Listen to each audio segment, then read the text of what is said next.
What's up, guys? Welcome to the Stats Free Sports channel. Let's get right into it. Here to bring you an NBA prediction video on big man DeAndre Ayton.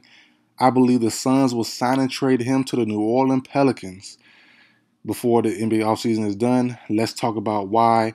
Now, I know the Suns want KD. The Pelicans are rumored to be a dark horse for KD. I know, I get it.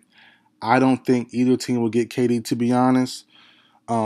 I did a video about 2 or 3 weeks ago now. Before KD even demanded a trade, this was the first time when Kyrie first demanded his trade a couple weeks back.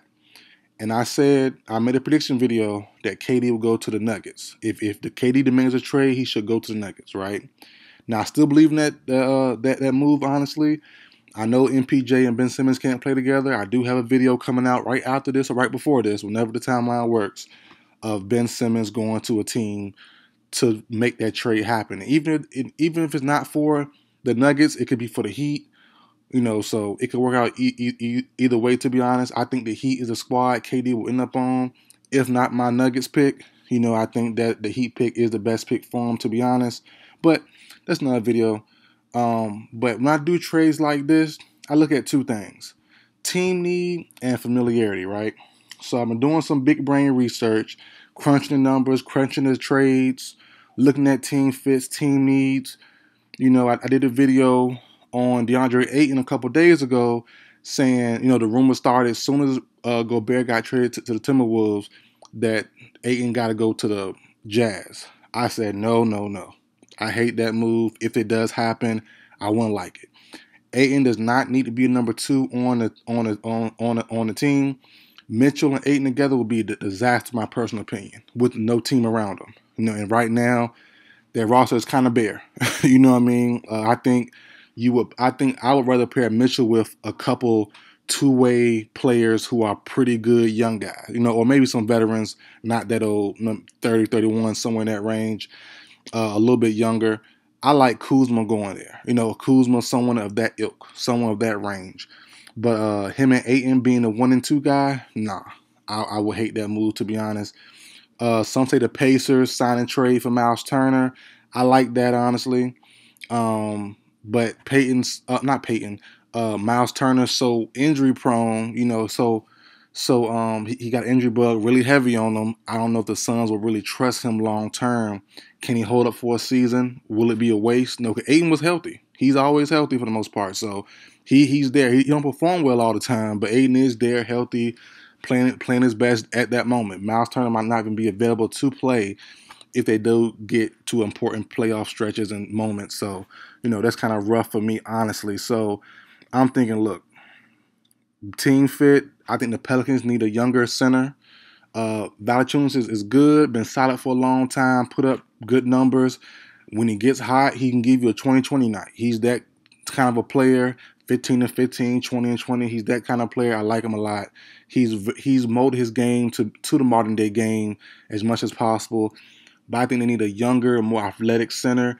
That's where Jackson Hayes should have came in. He hasn't, as of this point, performed to where he should have been at. So Jackson Hayes, kind of not a bust, but he didn't fill the role he should have. He doesn't progress as he should have, right?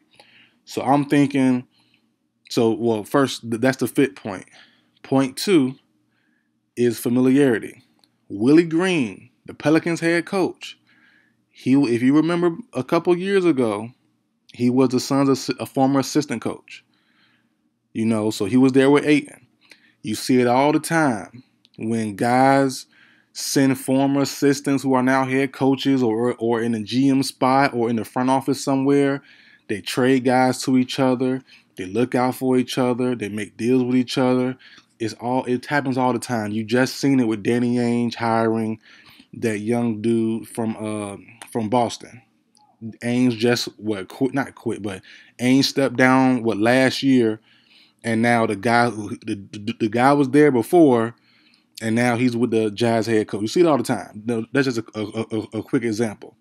So you see that all the time. Famously the KG trade from the Timberwolves to the Celtics, for example, using the Celtics one more time for an example. What's the power forward's name? Kevin McHale was the team president of the Timberwolves, sent KG to Danny Ainge, and the Celtics won them a title. Win the two finals 1-on-1. You know, so it happens all the time, guys. It's all through NBA history. You can look at in NFL, NBA, hockey, baseball. It's all friendships. It's all networking. It's all politics, right? So that makes sense there. As I said earlier, neither team, in my personal opinion, will get KD. So look, this is what a move will look like for DeAndre Ayton. So Ayton for a max deal should be about $30.9 million, right?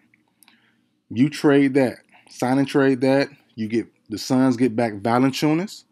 He takes over the starting center spot. As I said, if he gets hot, he will give you 15 and 15, 20 and 20. You know, decent defense, not athletic the way Ayton is, but I think he might play better in that role and system than Ayton did.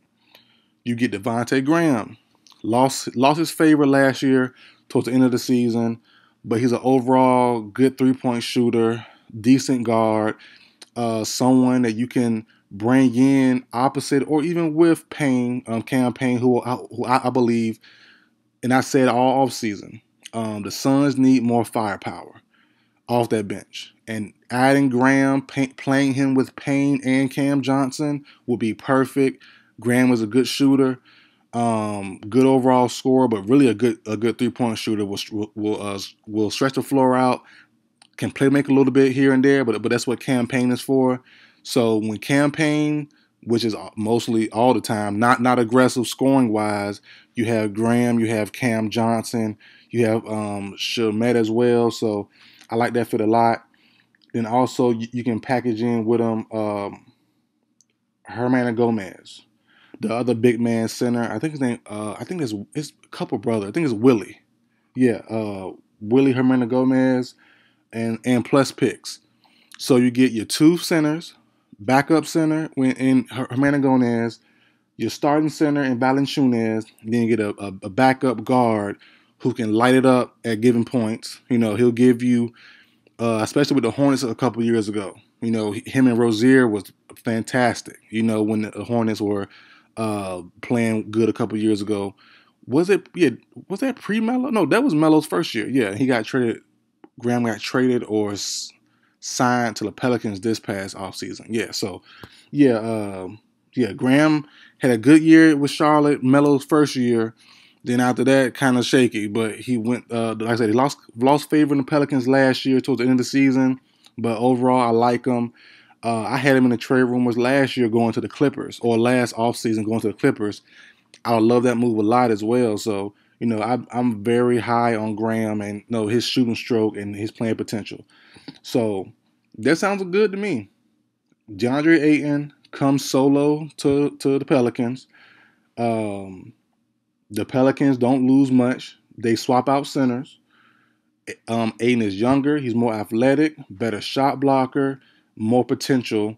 You know, if he does reach it, he has more potential than Valanciunas has right now. You lose Graham, who I said lost favor anyways last season, and Herman Gomez, who's a backup center, and picks, maybe 1 or 2 picks. That sounds fire to me. I'm not gonna lie to you guys. So all in all, man, that's my big brain theory. You know, I think both teams miss out on KD, and I do think KD goes to the Heat or to the Nuggets. Raptors, I say no. Lakers, no. No, all them other teams, no. He either stays in Brooklyn, goes to the Nuggets, or goes to the Heat, in my personal opinion. But that's it for the video, guys. Like, share, comment, subscribe. I will see you guys next time.